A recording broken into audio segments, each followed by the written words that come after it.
मोदी सरकारला आज सुप्रीम कोर्टाने जोरदार चपराक दिली आहे। 2018 साली आणलेली इलेक्टोरल बॉन्ड योजना आज सुप्रीम कोर्टाने हाणून पाडली। इतकंच नाही तर गेल्या 6 वर्षांमध्ये कोणत्या पक्षाला इलेक्टोरल बॉन्डच्या माध्यमातून किती देणगी मिळाली याची सगळी माहिती जनतेसमोर लवकरच येऊ शकणार आहे। त्यामुळे सुप्रीम कोर्टाचा हा निर्णय ऐतिहासिक ठरणार आहे हे नक्की। पाहूयात याच निर्णयासंदर्भातला माझाचा रिपोर्ट। इलेक्टोरल बॉन्ड घटनाबाह्य, केंद्र सरकारची योजना सर्वोच्च न्यायालयाकडून रद्द। राजकीय पक्षांना कोट्यवधींचा फंड मिळावा परंतु देणगीदारांची ओळख गुप्त राहावी यासाठी केंद्र सरकारने 2017 मध्ये इलेक्टोरल बॉन्ड पद्धत आणली।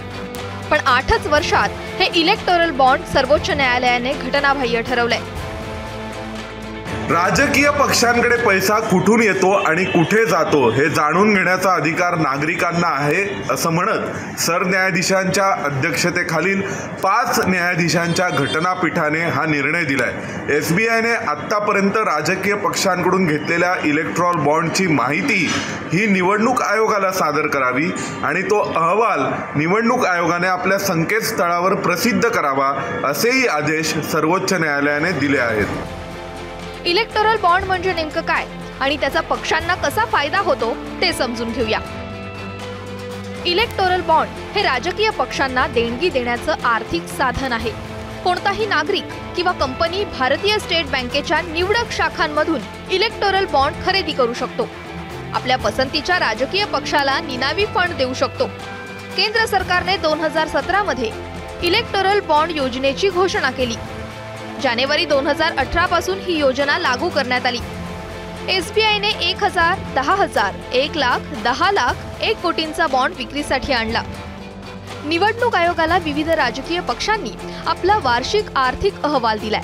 त्यानुसार सर्वाधिक निधी घेण्यात भाजप आघाडीवर आहे। भाजपला 2022-23 मध्ये 1300 कोटींचा निधी मिळालाय।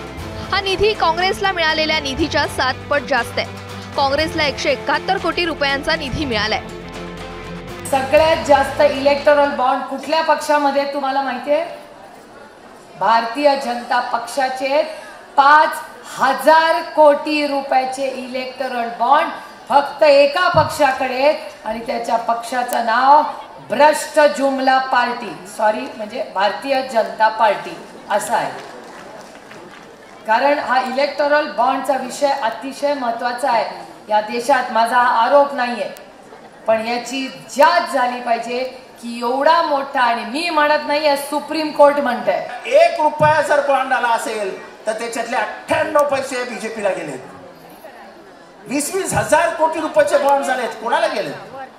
ताई बोलल्या म्युनिसिपालिटीचे एफडी मोडल्या जात आहेत। तुम्हाला माहिती आहे सत्ताधारी पक्षाच्या आमदारांना किती पैसे दिलेत?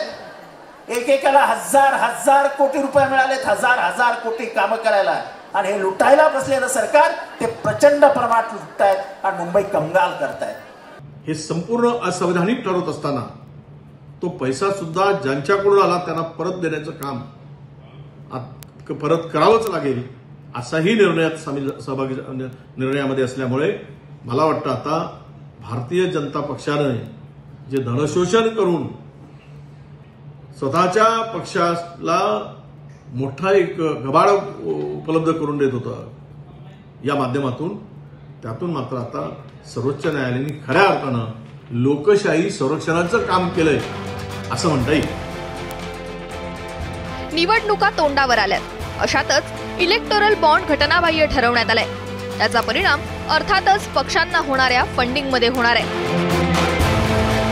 ब्युरो रिपोर्ट एबीपी माझा। एबीपी माझा, उघडा डोळे बघा नीट।